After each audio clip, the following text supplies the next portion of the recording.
1681 Slowly waking. I don't really dream while in torpor.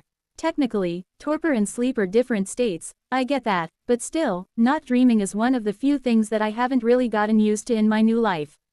This listless, bodiless experience I'm having right now, it's as close to dreaming as I've come since I was reborn on Pangara. If anything, it reminds me of how I felt just before I hatched. The major difference between now and then is that I have the collective will of millions of individuals flowing through me at any given moment. Moment to moment, my sense of self is frayed as I drift away in the stream of my family's consciousness. I spend a day as a miner, chomping at the stone, sensing the rock with my antennae, smelling the minerals and gems I'm hunting for. A deep sense of satisfaction fills me as I push my cart, filled to the brim with the fruit of my labors, along the tracks and back to the outpost. From there, it will be added to the next shipment, along with all of my sister's work, headed to the sorting facility. Tomorrow, the mana filling the dungeon will have refilled and regrown precious metals in another location, so the miner's work is never done. Such a deep sense of fulfillment I feel with that knowledge. Another day, I am a healer. Irritation fills me from the moment I emerge from torpor. Worried about my siblings, I rush out, barely giving myself enough time to eat and groom in my haste to reach the hospitals. There has been an influx of cases from below, hundreds of soldiers suffering from severe mana poisoning. Though they are already through the worst of their ailment, they still need around-the-clock care to ensure the toxins don't spread throughout their systems again. No sooner have I entered the chamber than I can smell the soldiers trying to persuade anyone who will listen that they are well enough to be released. When I step in, a soldier resting in a recuperation chamber calls out immediately, demanding to be sent back to the front line. Irritation explodes into anger and I thwack the soldier thoroughly with my antennae, assuring them that their stay in the hospital has just been extended by another week. If they want to complain about it, I'll make it 2 weeks. For the rest of the day, I march around the hospital, endlessly worried for my family members who seem so infuriatingly incapable of worrying about themselves. Finally, exhausted and drained, I return to the torpor chamber and collapse into sleep. Another day, I am a brood tender, and I spend all of my time feeding, grooming and tickling grubs. The fat little things wiggle happily as I tend to them, a pure and innocent existence, untainted by the world. Soothed and nourished by my aura and care, they grow rapidly, ready to become the newest generation of the colony. I even spend a day as a queen, which is interesting. Being fed an endless supply of biomass and being nearly constantly groomed is nice, and the tea parties are exquisite, but laying eggs is a rather uncomfortable experience. It feels like I am everyone and everywhere. Hundreds of different experiences, if not thousands. I fight as a general in the tunnels, coordinating my siblings as they battle alongside me. I work making carpets, weaving fine threads into intricate patterns that please the eye and will bring satisfaction and pleasure to the guests of the family. Smelting in the great foundries. I watch liquid steel flow like a river, so hot only my mutations allow me to work in such a place without my insides boiling within my carapace. Learning in the ant academies as a hatchling, I study the wisdom of my elders and listen intently to the teachings of my brood tender instructor. Soon, I will know everything I need to know in order to work and help my family, and I burn with eagerness for that work to begin. Skulking in the shadows, I spend a day as one of the nameless, stalking a scout who has dared to pull a double shift. Multiple times, my target has the option of choosing rightly, going to torpor, but every chance for redemption is spurned. When I strike without mercy. Before retiring for torpor, I see the scout receive the full treatment, her carapace polished to a mirror shine, and feel satisfied that the wisdom of the eldest has been fulfilled this day. Wait, my wisdom, since when was I wise? A few fragments of myself, shocked out of the flowing stream, pull together just long enough for me to remember who I am, but they aren't able to hold together long enough. Soon, I am fraying apart again, lost in the endless flow of will. More days, hundreds of them. I experience life all around the colony, in every aspect. I fight, I dig, I build, I craft, I search, I nourish and I grow. Every time I experience another point of view, I feel myself vanish just that little bit more into the river, pulled a tiny bit deeper below the surface. That's fine, it's so warm here, even 6 legs aren't enough to wrap around the love and care of my family. It's all encompassing and overflowing, running through the river like streaks of gold. I am a scout. I run through the tunnels, hoping the hunters haven't seen me, but fearing that they have. Those fears are confirmed soon after as my antennae pick up the vibrations of feet on stone. It's fine, I have evolved and mutated for speed, I can outpace them. Except, I can't. Warned at the last second, I dodge to the left and the net sweeps through where I'd been moments ago. Another 100 meters, and I'm in the clear. I can see other ants in the distance, and the hunters can too. I sense the vibrations fading as they slow before turning around and heading back, waiting for another opportunity. Thankfully the patrols in those outer tunnels will cease after today. No ants have been captured, thank the eldest. ... Excuse me, my disparate strands of consciousness slam back together in an instant. Anthony is back. 1682 awakening. Coming out of an evolution is always a bit of a weird feeling. I mean, if a human went to sleep and woke up in an entirely new body, they'd feel pretty weird. For me, it's even stranger than that. Not only do I change size and shape, but my insides get reorganized as well. New things get stuffed in there, existing things get moved. I would have thought I couldn't tell what was going on in there, but when it's changed, I notice. Sheesh, my legs feel like they've been welded in place. What the heck is going on here? Slowly stretching, I'm able to eventually get some movement in my stiff joints. Get that ichor flowing, damn it. I've got places to be. I think. I don't really remember all that well. There's definitely a sense that someone needs a good thwacking, but who? My eyes, nothing but a blur at first, start to focus, and the compound view of the world around me becomes clear. My antennae twitch, and I wonder just what the heck has been going on around here. The reinforced ceiling and walls, with thick bars of enchanted steel. Sure, that's fine. The protection circle drawn underneath me, engraved in the floor with some sort of liquid silver. Alright, I guess. Maybe going a bit overboard now. But the statues and engravings are way out of line. Who in their right mind let that stone-hacking chiselmonger, Michelangelant, in here? I know it's her, it has to be her. No one else in the entire colony would create these ridiculous poses and absurd, flowery murals. Every spare inch of this place is covered in artwork. Just how much spare time does that slacker have? Eldest, you're awake. Wah, it's taking me a while to catch my bearings this time. How long was I out? This feels a lot different than the last time I evolved. Who's that? Coolant, what are you doing here? Isn't it a waste to have a powerful member of the council babysitting me? Surely they have better things to be doing. We've been watching to see when you would awaken. It's my turn this week. That initial burst of excitement is gone and now the cool as ice coolant has returned. I finally focus on her and see that she's as blue and chilled as ever. The air around her is so cold she's got bits of frost on her carapace. Always taking it to the extreme. Wait a second, this week, how long have I been evolving? 6 months. What? 6 months? That's absurd. Wah, what happened? There must have been a wave. More than one. Is everyone alright? Did the family do well while I was asleep? Oh no, what if the family did super well while I was asleep? Have they realized they don't need me around? Am I unneeded? Have I been abandoned here, left to rot alone and sad in this vault? Is it happening again? How could it happen again? Question mark. Eldest, are you alright? Coolant asks me, sounding concerned. Of course, why wouldn't I be? I try to stand up, but my legs don't want to work properly. I'll be, right to help in a moment, not to worry.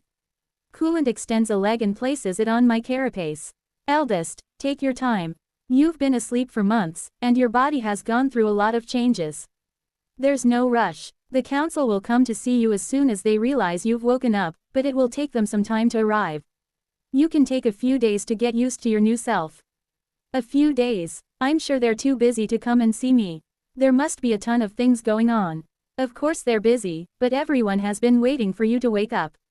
They'll be so excited to learn that you're awake. They will. Well, of course they will. Why wouldn't they be? Has everything been alright while I was out? Coolant waves a dismissive antenna. Nothing but trouble. The 5th is an ongoing struggle. Every day is another disaster. There's trouble on the border, delving teams sneaking into our territory. The Church of the Path is making noise, trying to drum up anti-colony sentiment, the list goes on. Really? Ahem. I mean, oh no. That's terrible. Well, I can't wait to get out there and help out. I'll be right as rain in an hour or so. It's good to feel needed. For a moment there, I'd been worried about, well, never mind. Grannon wanted us to remind you that you should mutate your tendons to toughened fibrous tendons plus 15 as soon as you wake up. Moving around without doing so could lead to internal damage in your body if you push yourself too far. I'll arrange to have some biomass brought in for you. Oh, thanks, Coolant, I appreciate it. It's the least we can do. The icy mage skitters off, leaving me alone in the fortified bunker that is my evolution chamber. I can only vaguely remember the whole mess that happened leading up to my evolution. Things were sketchy there for a while, and I ended up having to take a goopy, stinky species in order to not die, which was a pain. Irritated, I open up my menu and get ready to mutate. I don't particularly want to injure myself just walking around, so I'll take Granon's advice. I find the necessary mutations and select them, then reluctantly take a look at the rest of my status. I don't really want to see what the corruption has done to me, but I may as well get it over with. Except, I can't find it. There's new organs all over the place, but there aren't any that scream, icky toxic mess, to me. Where the heck are they? 1683 purified and sanctified. First of all, what the heck is a pure core? Why do I have one, and what does it even do? Gandalf. Pure core. Absorbs and cleanses mana. Wait, that's it. Come on, Gandalf, you have to give me more than that. ... No, damn your silver locks and fulsome beard, damn them to Hades. Cleanses mana. How? What sort of mana? I mean, if I go back out in the 5th, then, will this automatically cleanse the corruption out of me? That would be extremely useful. Also, since it's a second core, does that mean I absorb more mana than I did before? If so, fine, I suppose. I can't see any drawbacks to that. I notice a few other things. My eyes are now made out of unsullied crystal, whatever the heck that is. So long as it's hard enough to stop an attack going straight through and into my brain, I can't complain too much. Also, if it doesn't melt when I walk into the 5th, I'd appreciate it. Melting eyeballs are unpleasant. Unsullied crystal is a rare spiritual material. Only the truth may penetrate it. Did my body just become even more valuable? I'm really starting to worry about the price tag attached to me. Best keep quiet about this one. Not sure what it means by only the truth may penetrate it. Maybe I'll need to experiment with that a little. Also, my eyesight has once again returned to complete rubbish, all of my mutations lost. Grumbling, I punch in mutations up to +15, improving the quality of my lenses. Wait, what the heck happened to my healing gland? It's gone. I need that. Although, what in the name of goodness is a virtuous echo network? Virtuous echo network. This organ breaks the cycle and turns harm into healing. Fueled by purified mana, it will provide more healing the more the host is attacked. Okay, I don't know anything about cycle breaking, but this is basically constant healing as opposed to healing I can trigger. And it's fed off the mana that the pure core spits out. That seems good. I'm interested to see just how much healing I can get out of this thing when it revs up. I assume there's some sort of limit. Right, what else is going on in here? Things seem to have taken a strange turn while I was evolving, that's for sure. My business district appears to have had a severe makeover. Now it's apparently a complex. All of my various bits and pieces back there fused into one, all-powerful dispenser of business and justice. I like it. Seriously though, what the heck is this thing? Ever-flowing well of living waters. This organ is a wellspring of liquid mana. When supplied with arcane energy, it will release a constant supply greater than what is fed into it. What? So, if I push mana into this organ, I just get more back. Is this some sort of hack? I didn't think it was possible to make more mana out of nothing, not even the altar can do that. And, wait a second. Will the liquid mana I get out of it change depending on the type one put in? Could I feed gravity mana into this organ and get pure, concentrated liquid gravity out the other side? Maybe I have to mutate it first, but even so. That would be insane. Like, really insane. How in the heck would it even work? The more I look at it, the more impossible this organ seems. I can't imagine how much of the evolutionary budget got spent on this thing, but it had to have been a lot. I'll have to ask Granon and the crew when I see them next. My status still has a ton of other changes. Vestigial legs, some of my brains got reset, a whole lot of stuff. The base stat changes are also crazy. I'm huge now, probably 30% larger than before. Which is, geez, it's hard to say. Coolant has left the room, so I can't compare myself to her anymore. Oh, that shadow over there is a nameless one. Nice. If she's a tier 5 scout, then I'm way too big. I must be somewhere around 12 meters tall and 3 times as long. At what point do I get so large that I need to start looking out for atomic lizards? I shouldn't joke about it, I'm getting nervous, that's a real thing now. Master. Oh, hey, Chrysalis. I'm awake. How've you been? I only just woke up, I don't want to have to deal with this. Can you get out of my carapace please, Chrysalis? I'm not sure what you mean. I know you're in there. You made it look like you dove into my shadow, but you snuck inside my thorax at the last second. Get out. Fine, she grumbles. Moments later, pure darkness begins to drip out of my carapace and fall into my shadow. I wait and make sure nothing is, accidentally, left behind before I turn to Tiny, who has Nvidia riding on his shoulder. Hey, guys, I greet them warmly. Sorry I slept for so long. Hope you've been well. Nvidia smiles at me, which is a little disturbing, but I get the sense he's trying to be supporting. Tiny just flexes, then nods. Then flexes some more. But I notice something weird is happening. Turning my focus inside my body, I realize the cool rush of healing fluid is starting to spread throughout my frame. Rather than coming from one place, it seems to be distributed by a networked system. I suppose. Like ice, it slides along my veins and saturates my muscles, invigorating my organs and refreshing my minds. It's nice, it's pleasant even, but why the heck is it happening? What's more, it's getting more. I look around the room, but there's nothing happening. It's me, Tiny, Chrysalis and Nvidia, in an empty chamber, with a nameless one, yet the flow of healing fluid just keeps getting larger and larger. Is anything weird happening to you guys? I ask the others. Is there a problem, Master? Chrysalis asks, assuming the worst. Regeneration fluid is thundering through me now. There's a ton of the stuff and it just keeps coming. I mean, I don't think it can hurt me, it literally heals damage, but why is this happening? Hastily, I whip up the status screen and read through the description of the regeneration organ again. More healing the more I'm attacked. The more I'm attacked. So I don't have to get hit, just attacked. So, I must be being attacked right now. That's the only explanation. I look at Tiny. He's still standing there, flexing, rolling his shoulders, but there's something in his eyes, a little flicker that gets me thinking. Wait, since my eyes have been reset, that means I lost all my mutations, which means I can't see his damn ghost fists anymore. Tiny, are you shooting intent at me? I demand. His bad eyes go wide and he freezes like a child caught with their hand in the cookie jar. Slowly, he puts his hands behind his back and shakes his head. No, he says. Then why? I ask him slowly, politely, is my healing gland still going crazy? Stop it right now. 1684 Getting adjusted. Getting used to moving about in a new body always takes a bit of time, but the change is so dramatic after this evolution. Everything feels different, not necessarily worse, just different.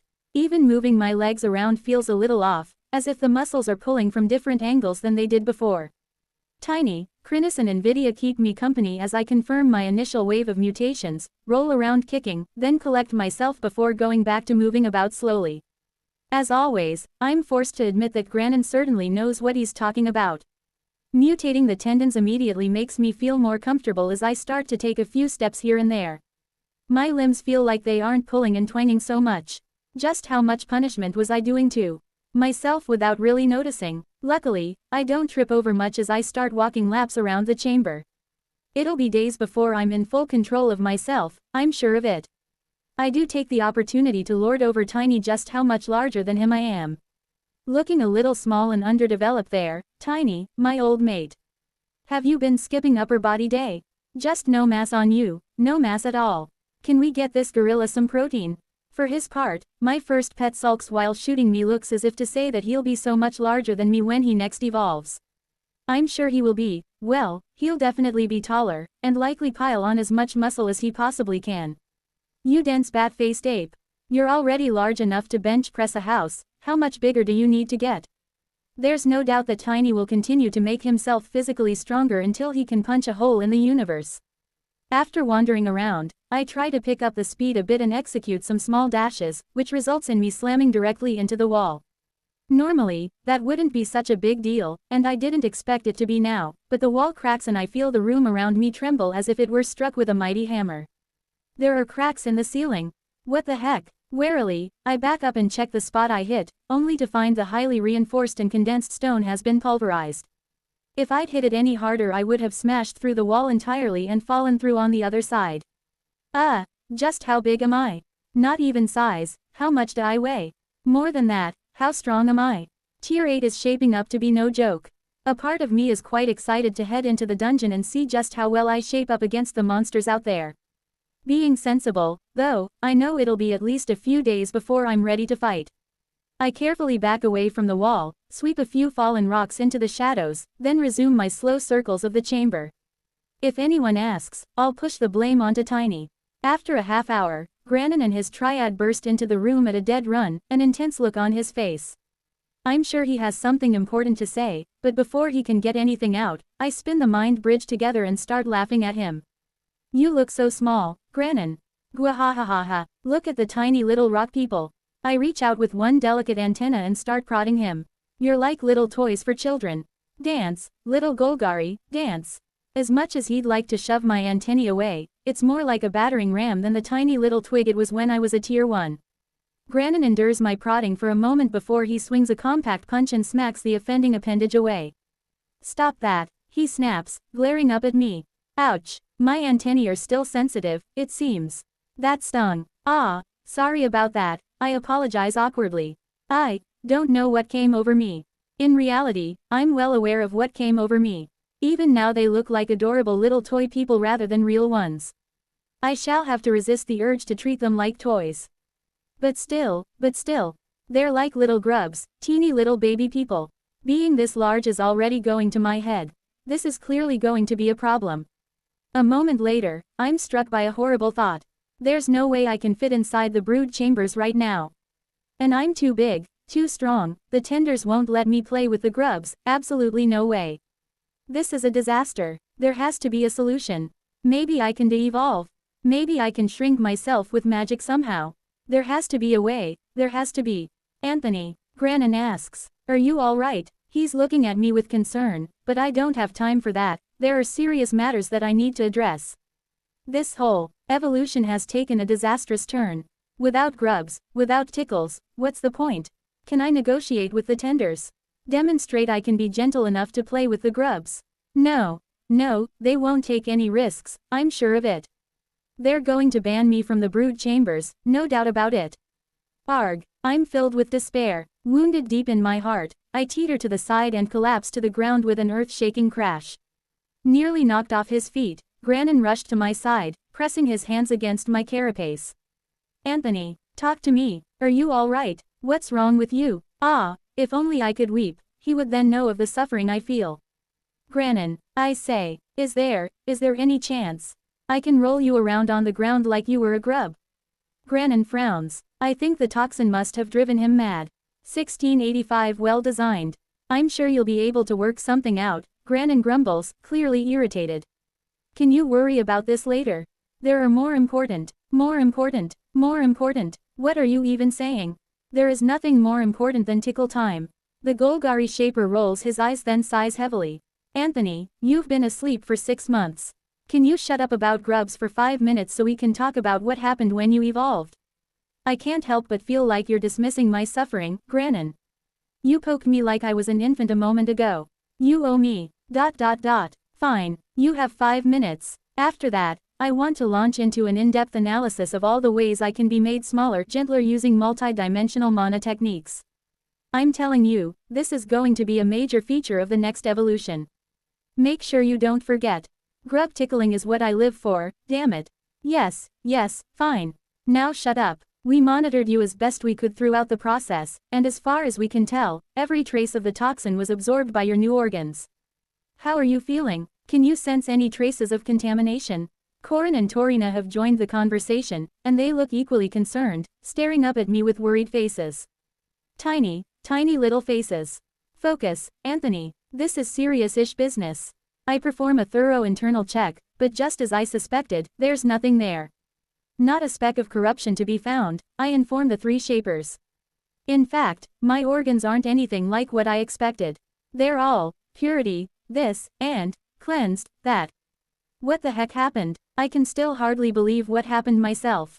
Just after the evolution started, the snails appeared and cleansed the corruption right out of you. What? The chow. They sang at you for a day until the taint of Theorazin was completely removed. I stare at Granin. He stares back at me. We hold that stance for a moment as I try to determine whether this rock head is pulling on my legs. You're telling me that baby snails sang the poison of an ancient out of my body? Actually no, Grannon says, and I relax. He had me going there. They didn't take it out of you, they cleansed it. Which is much more difficult. That's insane. Have you lost your mind? Torina, there's no way this is true, right? She raises her hands in a helpless gesture. I'm sorry, Anthony, I saw it happen with my own eyes, she says. I can only say it was a miracle. Baby snails singing at me might have saved my life. I really don't know how to react to this. These snails, I muse, rubbing my antennae together as I think. Do they look ticklish? Grannon scowls. Can you focus? This is important. We have to go over all of your new organs and discuss the changes we made. If you know what we did, then you'll have a much better time adapting to your new body. And obes. He pointedly stares at the massive crack in the wall. Ahem. Well, yes, there might be some teething issues. Can you perhaps explain why it feels so weird when I walk around? It's like my muscles are in different places, pulling in new directions. Because they are, Grannon replies bluntly. Oh, we didn't have as much time as we would have liked, but we've made an extensive study of ant physiology. I know you don't want me to get into all the details. I really don't, so I'll just say that the default configuration you were born with isn't optimal. The system's designs change over time, and those changes aren't always for the best. We worked hard to find a more efficient arrangement for an ant's musculature and implemented it as best we could in the time we had. It will feel a little strange at first, but it will be better. Better how? More strength and speed from the same amount of muscle. Not an absurd amount. We estimate around 7%. That's way more than I thought. We did a lot of work on your brains as well. It would have been ideal if we could reset them all as a package, but it would have cost a fortune. As it is, you should notice improved performance from the mutations and adjustments we made. I haven't had much chance to play with mana yet, I haven't even spun up my mind constructs, but I'm looking forward to it now. If Grannon says they'll be much improved, then I'm sure they will be. Doors fling open and a steady procession of ants begins to march in carrying heaps of biomass that they proceed to dump on the floor in front of me. All of a sudden I'm ravenous. Do you mind? I ask the triad. Not at all, Grannon replies. Just answer my questions while you eat. Fine. They ask me about my new organs and I tell them what I can, going through system prompts as I stuff myself full on the seemingly endless flow of food. Even more shocked than I am, the Golgari discuss amongst themselves just what this is all going to mean as I munch away. What about the call? Grannon asks me suddenly. How does that feel? I freeze for a moment. Man, it would have been nice if he hadn't reminded me. It's there. It's always there. Hurts like heck, I tell him. Even here on the 5th. He asks, surprised. Yep, which worries me, because I have some business on the 4th. 1686 transformation. The more Grannon investigated, the less he could believe how it had all shaken out. When the once Krath had sung to Anthony and cleansed him, he had no idea what effect it would have on his organs, but he had feared the worst.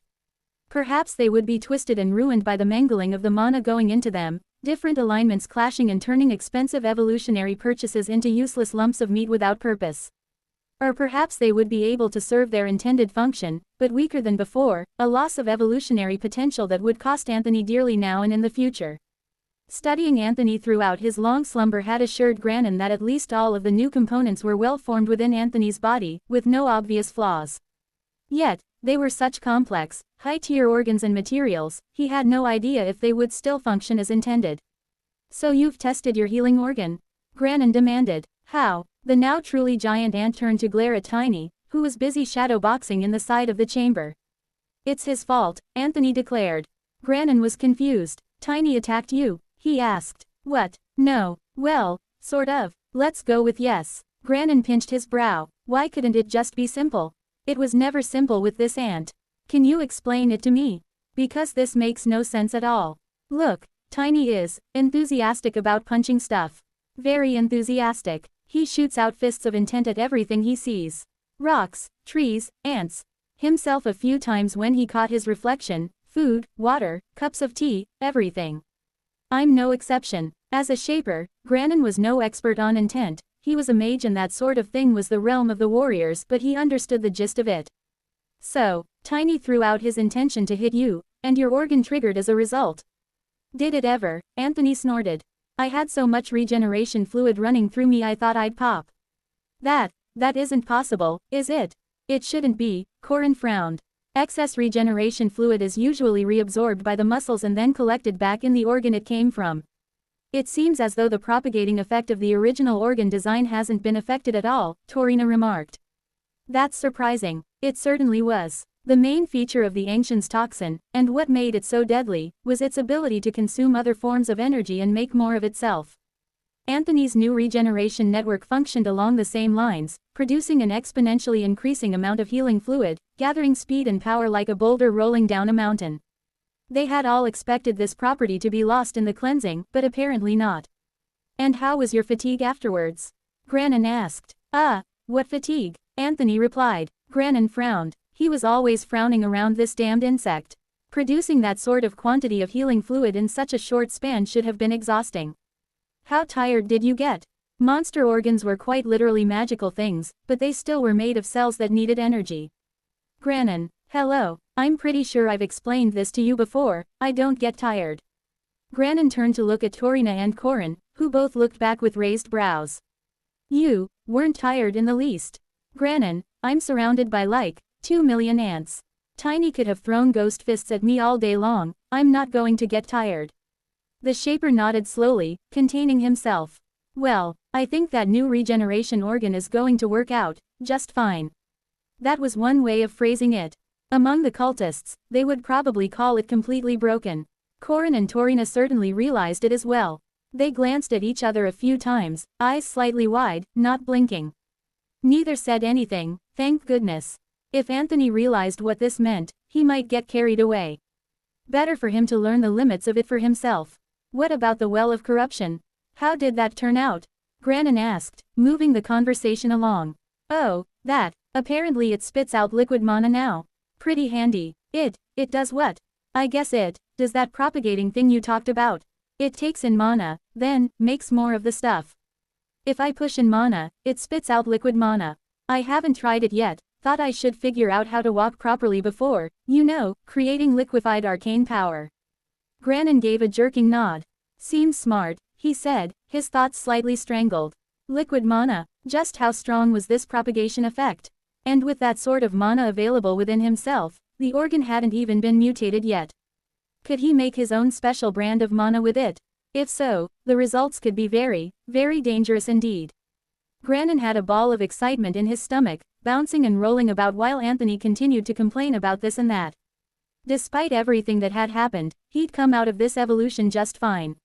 In fact, he was better than fine. Rather than bring him down and ruin his future, Theorazin might have given Anthony an unexpected boost. And this weird core, Anthony went on, who cares about the core? Grannon laughed, still thinking about everything else. Anthony looked at him, a little hurt. Well, I thought it was neat. Sorry about that, the Shaper coughed. I was distracted. Please, continue. I was just thinking that it might enable me to wander around the fifth a lot longer than I could before. I suppose that's a good thing.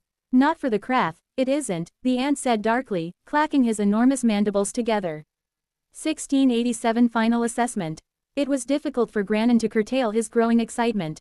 His belief that Anthony could be the one, the 20th Ancient, had grown stronger than ever.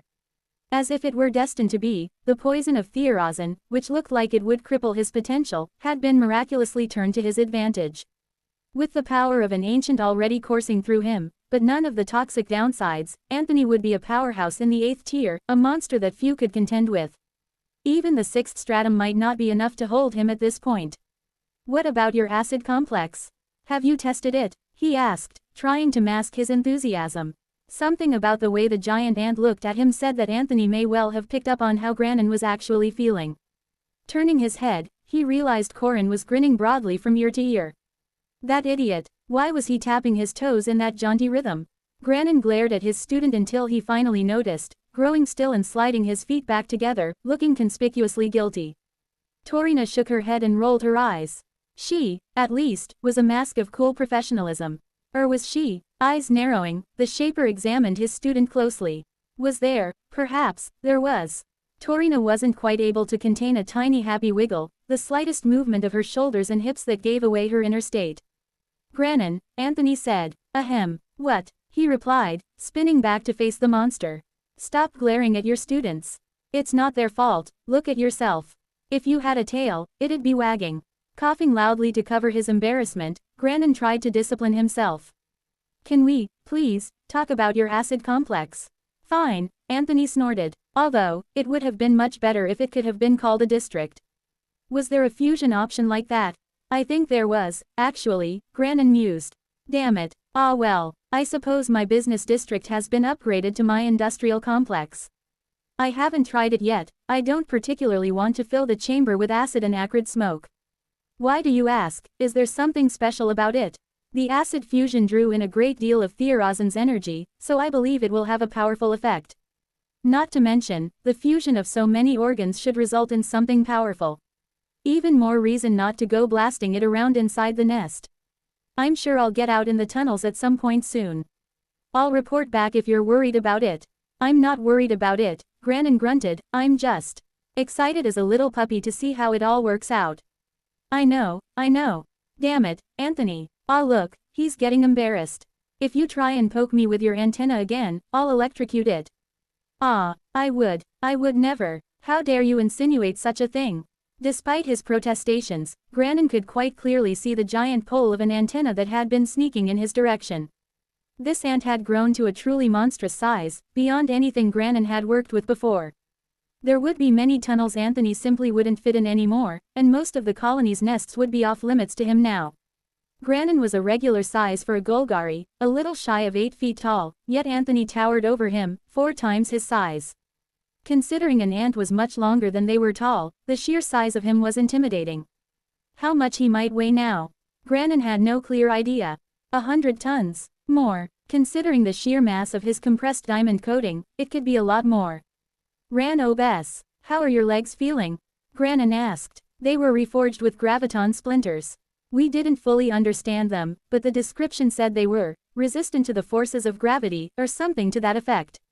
Really? The massive insect monster lifted his legs one at a time, tapping and prodding them against the ground. They do feel oddly bouncy. I feel light, well, lighter than I should. I've got a lot of junk in the trunk at this tier. A lot of, what? Wait, I'm heavy. Ah, yes, I was estimating it to be at least 100 tons. 100 feels low, I'm so darn dense. How much muscle compression did you do? A lot. We also reforged your muscles with neutron fiber. The description indicated it was a gravity-aligned material, so we thought it would fit you well. Be honest, you checked world-infused flesh, didn't you? We did, Granon admitted. Well, I'm glad you didn't go with it, Anthony said. I'm already worried about how much money I'm worth, no need to make it worse. Granon decided not to tell Anthony that it would hardly have made a difference. The deleterium shard in his acid complex was a prize in and of itself. I recommend you don't push yourself until you've gotten those tendons to +30. Take the same mutation every time. Really, absolutely. Your tendons are still just regular fleshy fibers, while the rest of you is made of stronger stuff. If you tried to do an all-out dash the way you are, you'd snap every tendon in your body. Reinforcing their durability all the way to +30 should be enough to prevent any major damage. I'd make it a priority to get them to +40, though. The forces your body is capable of exerting are dangerous, to say the least. Will do. Thanks for checking in, Granon, the giant ant said with a wave of his antennae. I appreciate everything you did for me. I think you might have saved my life. That's what friends are for, Granon replied with a smile. And I'll come back and talk to you after I get a chance to fight a bit. Give you the full rundown. Trying not to look too eager, Granon nodded. I'd appreciate it. Your tail is wagging. Shut it. Chapter 1688 Council gathers. After the triad leaves, I keep eating and practicing walking around. A few test chomps with the mandibles, building up a bit of confidence, just basic stuff. It's nice talking to Chrysalis, Tiny and Nvidia, and they fill me in on what they've been up to while I was asleep. Tiny, it seems, has fully devoted himself to the art of punching. It's not easy to get any details out of him, being of a more taciturn nature, but from what I can piece together, he found a supposedly unbreakable material somewhere in the heart of a mountain, and practiced punching it. That's it, I ask him. He nods slowly. You just punched it. Again, he nods. Did it help? A final nod. He holds up his fist for me to see with a proud smile, but I really can't tell anything special about it. Prodding it with an antenna doesn't help either. Well, good. I'm glad. Well done, buddy. It seems odd to think of the easily bored Tiny punching a rock all day every day for 6 months, but, sure. Maybe he was able to level up his boxing skills. He seems happy, which is the most important thing. Chrysalis, although she tries to conceal it, spent most of her time with the Nameless Ones, ensuring their reign of sleepy terror continues to grip the colony everywhere it goes. On the one hand, it's great that my siblings are getting regular rest and not pushing themselves too hard. On the other hand, it's hard not to feel like they've gone a little overboard. Well, it's way too late to do anything about it now. As long as you've been getting enough rest, Chrysalis. You aren't overworking yourself, are you? Me? Of course not, Master. I would never. That's a bit suspicious. Nvidia has been the busiest of the three by far from the sounds of things. He's happy to talk, in his usual sibilant and raspy way, about his many, many good deeds. The little guy has been on a mission to be as helpful to as many different people as possible, it seems. Helping the mages train their magic. Helping the carvers with their building. Helping the battalions fight in the tunnels. Helping the core shapers work on cores. He even took over some of the logistical work for Solent with that massive brain of his. I'm shocked she trusted him, but it seems the former Envy Demon is everyone's best and most reliable friend. Stolen content warning. This tale belongs on Novel Hall. Report any occurrences elsewhere. Well done, Nvidia. I knew I could rely on you. Yes, he purrs happily, his eye gleaming with satisfaction. You can't. He's way too happy about it. Can't hold it against him, I suppose. Demons are a bit weird like that. Just when I'm starting to get the hang of things and working on some more complex movements, side-to-side hops in this instance, members of the council begin to arrive. Coolant and propellant are first, one blue and carved from ice, the other with a literal volcano bubbling on her back. Of course, they're bickering as they come in, it seems to be their natural state of being at this point. The generals wander in a little later, followed by the scouts. It's been a long time since I've seen Burke and Wills, but I can tell they've been busy. Designed for long-distance running and stealth, the two of them have really pushed their evolutions to meet the demands of their role. I'm sure both are still working on the front, scouting out dangerous territory rather than sending their siblings in to do it for them. Bella and Ellie are next, and I'm hopeful they haven't brought any of the creepy things they developed for use in the 5th. Francis and Mendant arrive, looking overworked and haggard, followed by Cobalt and Tungstand. Leroy clanks in, still in full armor, though I swear she has mushrooms growing on her back, along with Advent and Brendant. Vibrant is the last of the soldiers to arrive, rushing into the room like a burst of wind and immediately filling it with noise and chatter. Hi, eldest. Wow, you've gotten so big. You can't be fast like that, not properly anyway. I feel bad for you, being such a slow thing. Ah well, I'm sure it'll work out alright. Have you been busy? I've been really busy, running and fighting while running and scouting out new tunnels. There's a lot of them out there, did you know that? It's exciting, isn't it? New places to run are always exciting. Yes, hello, Vibrant, I say, a little overwhelmed. I just woke up, I'm not ready for this sort of energy. Although, come to think of it, I'm never ready for this much energy. Still, it's nice to see her. She's come a long way from the little ant who used to hitch a ride on me. You might want to queue up a few power naps, this meeting is probably going to go for a while. Oh, no worries, I haven't had a good sleep in a week. Plenty of rest to catch up on. Night. On she's out. I can see the Nameless gathering in the shadows overhead and I shake my head at them, causing them to freeze, then slowly retreat. I know they hate letting her get away, but I haven't caught up with her in ages. Last to arrive are Florence, the Resant, Victoriant and Antoinette. I'm shocked to see the queens here, their guards are reluctant to let them go anywhere. Clearly the two insisted on being able to attend, which warms my heart. They're still larger than the soldiers like Leroy and Brendant, but I absolutely tower over them.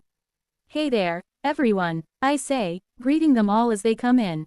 Giving them the traditional ant, flippity thwap, of the antenna isn't as easy as it used to be, given my size, but we manage well enough.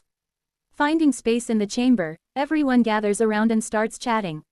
A warm feeling rises in my carapace, and if I could smile, I'm sure I'd have one on my face right now. This is nice. Chapter 1689 Words of the Council. As the colony expanded, it wasn't possible for the council to be involved across every issue, and reliance on them for decision-making would have made the colony slow and unresponsive. Other networks arose organically to make up for the shortfall, and these worked mandible in mandible with organizations like the administration to ensure that the decision-making process was transparent and documented, while also based on solid and factual information. In this way, the role of the counselors changed. No longer were they expected to be in charge of their entire caste, as such a thing was impossible. Instead, they took on projects, led by example, and sought out problem areas that needed to be addressed, ensuring the colony ran as smoothly as possible. Respected and given their due deference everywhere they went, the first students of the eldest have always been a powerful force within the family, acting according to the wisdom that was imparted to them. Excerpt from the private notes of historian. Laughing back and forth, enjoying some biomass and a few cups of tea, the council and I have a great time chatting.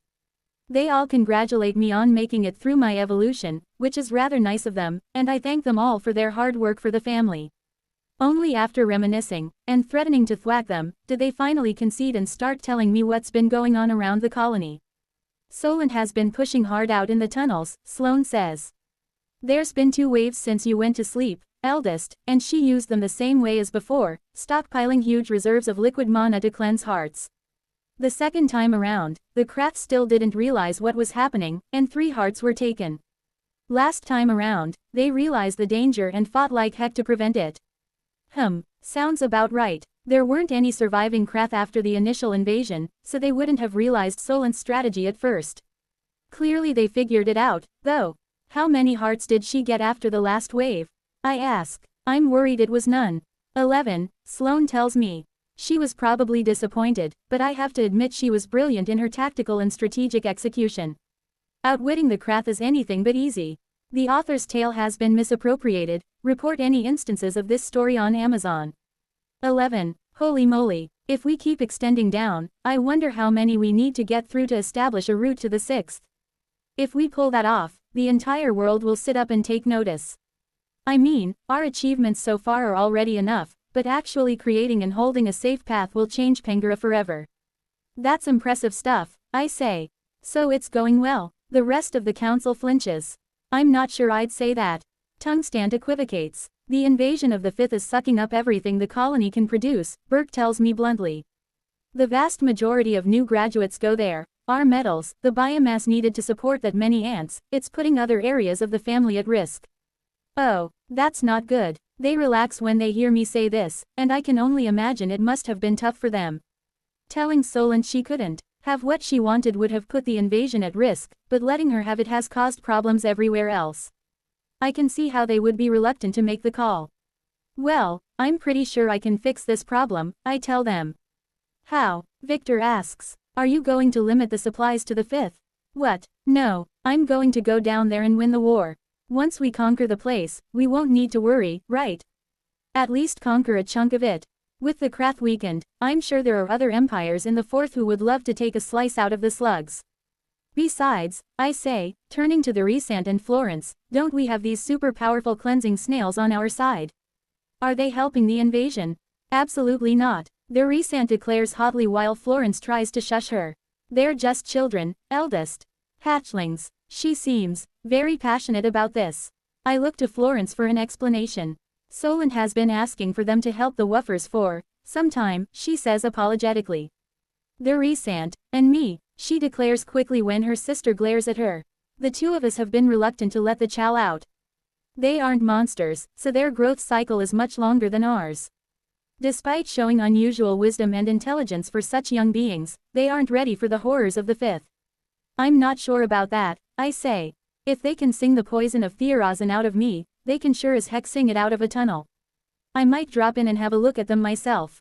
Putting children in harm's way isn't something I'm keen to do, but if they can help fight the 5th in relative safety, I'm up for exploring the options at least. The Rhysand is extremely displeased and proceeds to give me the stink eye, but I can live with that. More importantly, there's something else I want to ask about. My dreams are very hazy. I can't remember much of what I saw when I was evolving, but one of them has come back to me quite strongly. Coolant said something about trouble on the border in the 4th. I ask, clacking my mandibles together. Something about our neighbors and the Church of the Path. I really want to hear more. Everything else can wait. This is my first order of business. 1690 Get ready to rumble. Delvers sniffing around the colony's territory, trying to capture members of my family. Oh no, no way, no how. This is not going to fly. I will be putting the foot down on this one, 6 times. Eldest, Coolant says, trying to be reasonable. We need to be careful. These delvers are very capable and are working completely legally. If you do too much, it could spark a diplomatic incident. She isn't wrong, Sloane tells me heavily. We've tried to negotiate with Green Mountain but they are very anti-monster. They barely tolerate the folk, have no love for the mother tree and absolutely reject us. Operating out of there, the church and the union aren't breaking any laws. Trying to be tricky about it, are they? Tricks are nice and all, but they tend to fall short against a direct punch to the face.